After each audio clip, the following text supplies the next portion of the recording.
Kalau tadi kuliner berbalut saus, kalau yang ini nih, ayam berbalut rempah-rempah. Namanya bubui ayam. Makanan yang menyerupai pepes ini adalah salah satu makanan khas Tasikmalaya loh. Terus yang membuat lidah semakin bergoyang adalah sambal pencok lencanya, fams. Pastinya kalian bakal nambah terus deh. Wait, kita buat bumbunya dulu ya, fams. Tips dari kita nih, fams, supaya mudah ngulek bawang merah dan bawang putihnya, jangan lupa dipotong-potong dulu ya. Eits, jangan ketinggalan kemirinya ya. Supaya rasanya semakin mantap, tambahkan cabai merah besar juga. Cus, haluskan, fams.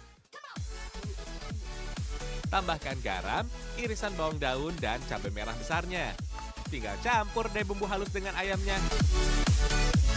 Pastikan semua bagian ayamnya rata dengan bumbu ya, fams. Kemudian kita bungkus deh dengan daun pisang. Supaya makin harum, beri daun salam dan daun kemangi. Dan juga serai yang sudah digeprek. Ayam yang sudah dibumbui diberi tambahan irisan bawang daun dan cabai merah besar. Buat beberapa bungkus deh. Sip, saatnya kita panggang dengan cara dibubui, fams. Proses bubui ayam ini sebenarnya biasa dilakukan untuk memasak umbi-umbian loh.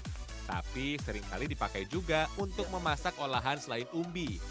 Awalnya, memasak dengan bubui dilakukan untuk memanfaatkan abu bakar bekas memasak, fams. Soalnya, kalau memasak umbi pakai api biasa, kan waktunya sangat lama ya. Makanya, ibu-ibu di Tanah Priangan memasukkan umbi ke dalam tungku dan membiarkan matang dengan sendirinya. Nah, kalau dalam pengolahan ayam, proses ini bisa membuat tekstur daging ayam menjadi lebih lembut dan bumbunya lebih meresap loh. Soalnya proses bubui ayam saja membutuhkan waktu berjam-jam. Apalagi nih pakai daun pisang. Tahu kan kalau daun pisang akan menimbulkan aroma khas yang bikin lapar, fams. Ditambah lagi kalau ada daun pisang yang sedikit terbakar sampai ke kulit ayamnya, aroma terbakarnya itu loh, fams, yang yummy atau mantul alias mantap betul. Biar makin mantul, buat juga sambal pencok lencanya ya, fams. Pencok adalah sambal yang diolah dari bahan-bahan segar, fams.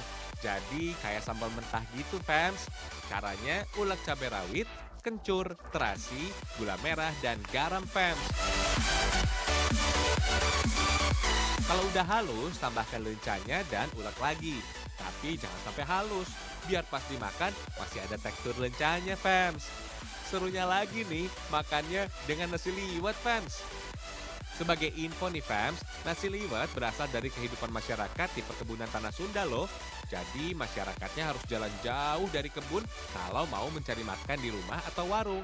Makanya nasi liwet yang terdiri dari nasi bercampur lauk ditaruh dalam kastrol atau ketelnya. Tujuannya sih supaya nasi itu bisa tahan lama dari pagi sampai siang. Jadi cukup dipanaskan di atas api dan makanan tetap hangat deh. Gimana yo? Daripada pengen coba cicipin bubui ayam dan liwet nggak? Kalau aku sih, yes.